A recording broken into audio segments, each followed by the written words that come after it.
기도를 좋아하시는 하나님, 하나님이 살아계시다는 것을 가장 확실하게 알 수 있는, 그리고 보편적으로 알 수 있는 흔한 방법이 있는데요. 그게 바로 기도 응답입니다.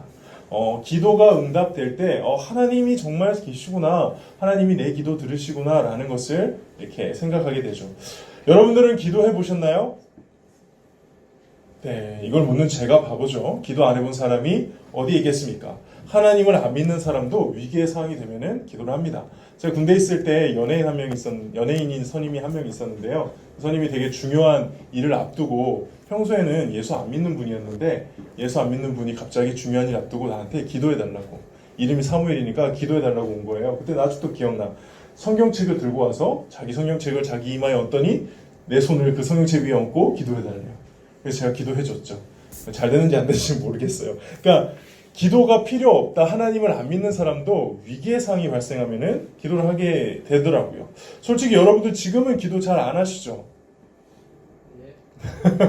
그렇지 않나요? 근데 여러분들 평생 기도 안 할까요? 갑자기 낭떠러지에 매달리게 되면 기도 안 할까요? 무슨 낭떠러지에 매달릴 일은 없지 않습니까? 그럼 배가 아파서 병원에 갔는데 암이래. 몇 달 안 남았대. 여러분들 기도할 것 같아요? 안 할 것 같아요? 선생님 감사합니다. 답변해 주셔서. 그렇죠? 이 세상에 기도를 안 하는 사람은 찾아보면 없습니다. 위기나 고난 앞에서 진정한 무신론자 제가 보기에는 없습니다. 능력 밖의 일이 마주쳤을 때 초월적인 힘을 구하는 게 우리 인간들의 본성이에요. 그래서 이 기도가 뭐냐? 바로 하나님이 살아계심을 확인하는 방법이라는 거예요. 저는 이 기도가. 왜? 정말 하나님이 살아계시네? 내 기도 들으시네? 우와 하는 이 방법이요. 근데 물론 기도도 기도 나름입니다. 병을 낫게 해주세요 라든가 원하는 대학교에 입학할 수 있게 해주세요 라는 기도는 저는 명칭하여 화장실 기도라고 합니다. 기도할 때 다르고요. 응답 받고 나서 또 받고 나면 또 마음이 달라지는 그런 거 있잖아요. 암에 걸렸다 칩시다. 낫기 전에 간절히 기도했어요. 수술이 잘 되어서 나았어요. 자, 의사가 수술을 잘한 걸까요? 하나님이 낫게 해주신 걸까요? 우리 선생님들은 이제 하나님이 낫게 해주신 거다 라고 믿음으로 고백할 수 있겠지만은 솔직히 의사가 수술을 잘해서 나은 것도 아닐까요? 대학교 여러분들 이제 3학년들 공부 이제 열심히 하면서 어느 대학 가게 해달라고 기도할 거잖아요. 그렇죠? 기도 하나도 안 하고 공부할 거예요? 그렇진 않잖아. 대학 합격했어. 기도해서 합격한 거예요? 아니면은 그래도 내가 공부 열심히 해서 한 거예요? 요런 애매한 거 말고요.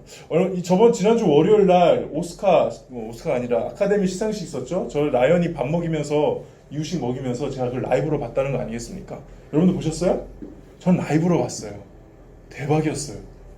난 그걸 보려고 본 건 아닌데 애가 이유식을 막 먹이고 있다가 핸드폰을 보니까는 지금 방송 중이라 해서 틀었더니 나오더라고요. 그때 제가 틀었을 때가 이미 각본상을 받았어요. 그래서 그 각본상 받았구나. 그 다음에 국제영화상 받을 때까지 보는데 그 다음에 남아있는 게 뭐였죠?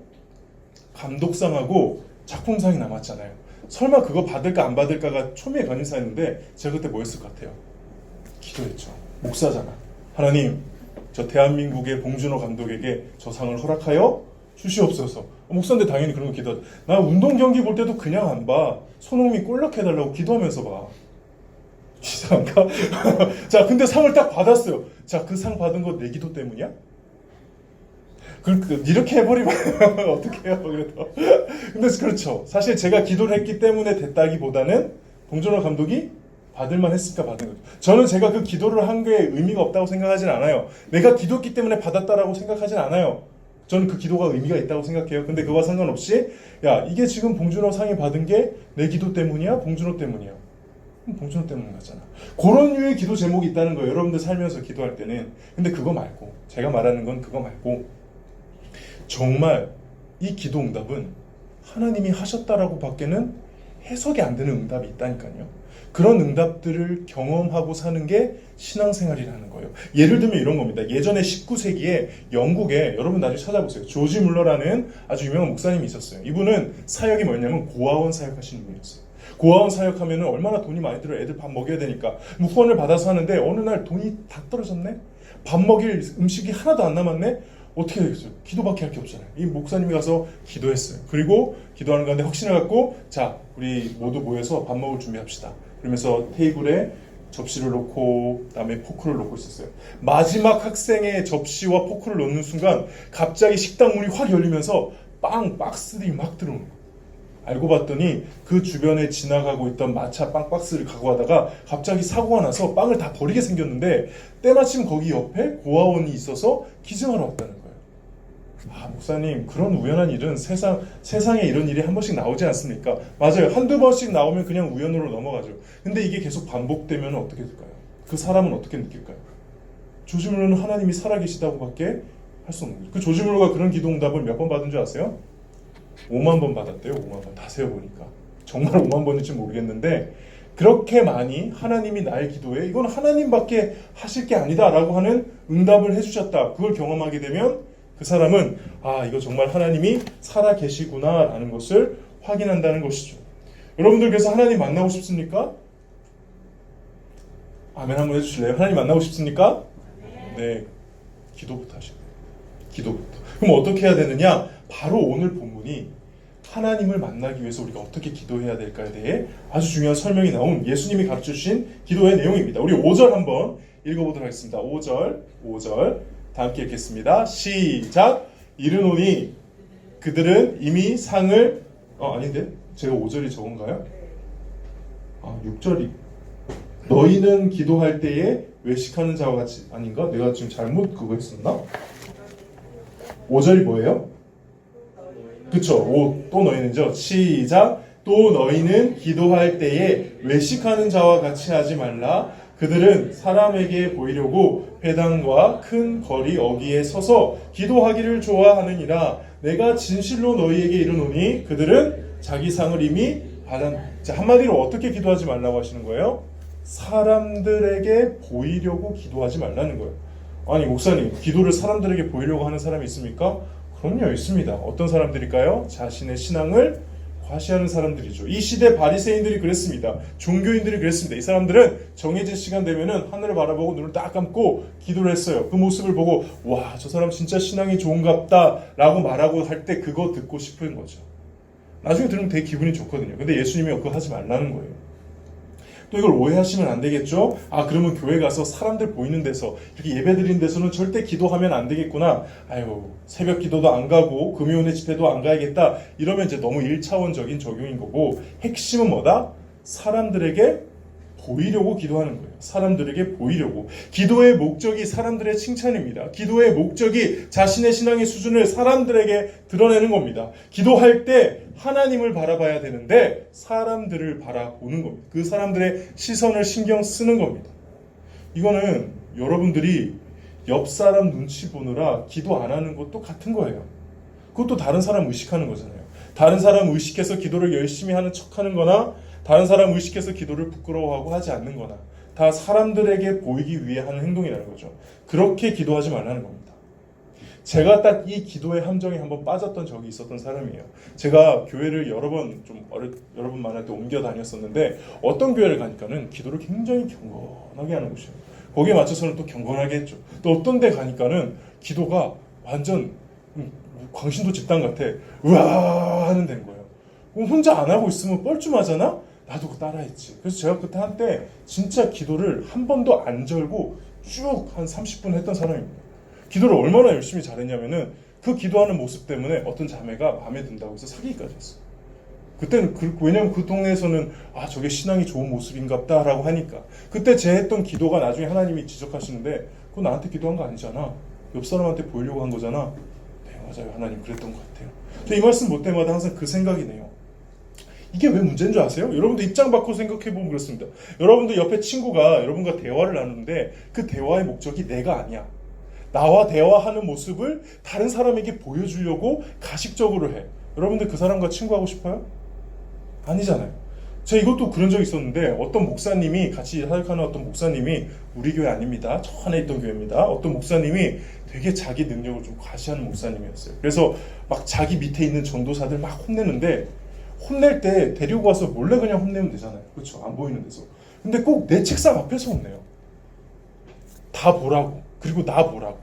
그러면서 막 혼내면서 내가 이런 사람이야 이런 걸 막 강조하는데 정말 재수없었어요. 정말 보는데 싫더라고. 저 그냥 들어가서 저 사람한테만 하면 되는 얘기를 왜 모든 사람한테 보는 데서 할까? 나중에 알았지. 내가 이렇게 하는 모습을 나한테 보여주고 싶었던 거야. 다른 사람한테 보여주고 싶었던 거야. 이런 기도 하지 말라는 겁니다. 그럼 어떻게 해야 될까요? 오늘 답 나와 있습니다. 6절이죠. 6절 한번 읽어보도록 하겠습니다. 6절 시작. 너는 기도할 때에 내 골방에 들어가 문을 닫고 은밀한 중에 계신 내 아버지께 기도하라. 은밀한 중에 보시는 내 아버지께서 갚으시리라. 자, 여기서 골방에 들어가라고 하죠. 왜 하필 골방일까요? 골방의 특징이 뭐예요? 나왔잖아요. 은밀한 곳이죠. 아무도 없는 곳, 나만 있는 곳, 다른 사람의 시선이 차단된 곳. 다시 말해서 저와 여러분의 기도가 언제 진짜냐면 혼자 있을 때 하는 기도가 진짜라요. 혼자 할 때. 그때 사실 정직한 내 모습이 나오는 거죠. 그렇죠? 다른 사람이 안 볼 때 내 모습이 진짜 내 모습이죠. 여기서 저 여러분한테 보이는 이 모습 제 모습 아닐 거예요. 진짜 내 모습은 오늘 모든 사회 끝나고 집에 들어가서 아내하고 라연이 재우고 혼자 내 방에 앉아 있을 때 내가 뭐 하느냐가 내 진짜 모습이겠죠. 여러분들이 여기 오늘 중요한 단어가 뭐냐면 은밀이에요. 은밀. 여러분들 은밀이란 단어는 다른 사람 모른다는 거죠. 그렇죠? 은밀. 근데 이 은밀이란 단어는 기독교에서는 다른 뜻이에요. 뭐냐면 하나님만 아시는 거예요. 왜냐?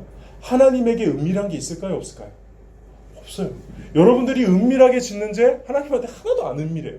여러분들이 은밀하게 하는 생각과 말과 행동들 하나님한테 하나도 안 은밀해요. 그래서 은밀하게 기도하라는 뜻은 다른 말로 하나님에게만, 하나님만 듣도록 하나님 앞에서만 기도하라는 거예요. 그래야 그 기도가 응답이 될 때 소름이라는 게 돋아요. 이거 하나님만 아시는 건데? 어떻게 이렇게 하셨지? 그래서 오늘 설교 기도 제목이 뭐냐면 기도를 좋아하신 하나님. 제 경험한 바에 의하면은 하나님이 진짜 좋아하시는 기도가 여러분이 1대1로 하나님께 나아갔을 때입니다. 1대1로 나아갔을 때. 아무도 없는 고독한 가운데 하나님께 나와서 솔직하고 정직하게 신정을 토로하는 거죠. 때로는 진짜 엄마 아빠 흉도 보고 친구한테 받은 상처도 털어놓고 하나님 그런 기도 좋아하세요. 시편 보세요. 다윗이 하나님 그 착한 다윗이 시편에 보면은 하나님 내 원수를 다 죽여주시옵소서, 다 찢어주시옵소서. 그런 막 험한 말이 나오거든. 그게 이제 하나님 앞에서 솔직하게 털어놓는 거예요. 그렇게 하나님 앞에 나아가서 하는 기도가 하나님이 기뻐하신다는 거예요. 여러분들은 혼자 있으면 뭐해요? 혼자 있으면 뭐예요? 혼자 있으면 기도하세요? 아니 혼자 있을 때가 있긴 하세요. 우리 너무 분주하지 않아요? 너무 시끄럽지 않아요? 물론 바쁘게 살고 할 것도 많고 하지만 진짜 아무도 없는 나하고 하나님밖에 없다라고 딱 할 수 있는 공간과 시간이 여러분에 있습니까? 그게 있을 때 진짜 기도가 시작돼요. 진짜 기도가. 성경에 의하면은 많은 하나님의 사람들이 하나님과 홀로 만납니다. 아브라함 같은 경우에는 조카 롯이 떠나니까 하나님 찾아오시는 장면이 나오고요. 야곱도 집에 쫓겨나서 외삼촌 집에 가는 길 혼자 있을 때 하나님이 찾아오시고요. 모세도 광야에 혼자 있을 때, 심지어는 예수님도 매 새벽마다 혼자 홀로 하나님께 나아갔죠. 물론 사도행전에 보면은 함께 성령을 받는 장면도 등장하지만 많은 경우 하나님은 홀로 1대1로 여러분들을 보고 싶어 하신다는 겁니다. 이게 바로 오늘 하나님이 기도를 좋아하시는 이유입니다. 말씀을 마무리하겠습니다. 오늘 이 설교는 다음 이 시간에도 계속됩니다. 우리가 보통 기도할 때 그 기도의 목적은 소원을 이루는 거라고 생각해요. 기도하는 이유가 소원을 이루는 거죠. 소원을 이루는 거. 근데 하나님에게도 기도의 목적이 있는 거 아세요? 우리는 이 기도 가지고 가서 뭔가를 얻어내려고 하나님 앞에 갈 때 하나님도 그 기도를 사용하셔서 얻고자 하는 목적이 있어요. 그게 뭐냐면 여러분하고 관계를 맺고 싶으신 거예요. 여러분과 대화를 하고 싶으신 거예요. 그래서 하나님께서 저와 여러분들이 하나님께 다가올 수 있도록 예수님 보내신 거고요. 예수님 십자가 못 박아 죽이신 거고요. 하나님께 1대1로 나아올 수 있도록 예수 믿는 사람에게 하나님께 나올 수 있는 위로움을 허락해 주신 것이죠. 왜냐하면 죄 있는 상태로 못 가니까. 그래서 기도는 예수 믿는 사람만 사실 할 수 있는 거예요. 엄밀히 말해서.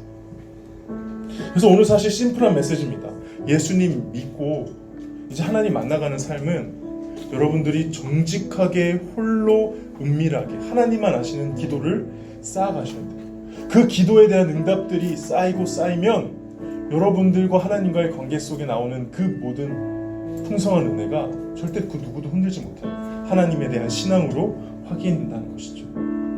하나님이 1대1로 만나고 싶어 하시는 거예요. 만약에 저와 여러분이 이걸 실천할 수 있다면 큰 복입니다. 세상의 모든 소음과 시끄러움으로부터 벗어나서 하루에 단 30분이라도 조용한 곳에서 하나님께 읊조리듯이 기도해보세요. 전능하시고 무소부재하시며 거룩하신 하나님, 이렇게 어른들이 하듯이 기도하지 말고, 무슨 말인지 뜻이 이해도 안 되면서 그냥 입부터 말하지 말고, 하나님, 저 기도해야 될 것 같은데 목사님이 기도하래서 지금 여기 앉았긴 앉았는데 그럼 제가 뭐라고 기도해야 될까요? 하나님, 제가 어떻게 살아야 되죠? 하나님, 정말 살아계신가요? 라는 질문과 간단한, 정말 내 속에 마음에 있는 진실된 마음을 올려드리는 것부터 하라는 것이죠. 한번 진짜 해보세요. 여러분들 성경 읽을 때도 그냥, 읽으시는지 모르겠는데 읽을 때도 그냥 펴서 바로 읽는 게 아니라 읽기 전에 기도해보세요. 하나님, 저 이거 너무 어려워요. 무슨 말이에요? 어디부터 읽어야 돼요? 하나님, 깨달을 수 있도록 도와주세요. 지혜 주세요. 정말 여러분들이 이렇게 하나님과 1대1로 만나는 신앙이 시작이 된다면, 그게 그렇게 쌓여 나간다면, 그 누리는 복은 말로 표현할 수 없어요. 정말 여러분들 그 복을 함께 누리기를 원합니다. 하나님 앞에 정직하고 솔직하게 기도하는 저와 여러분이 되기를 주님의 이름으로 축복합니다.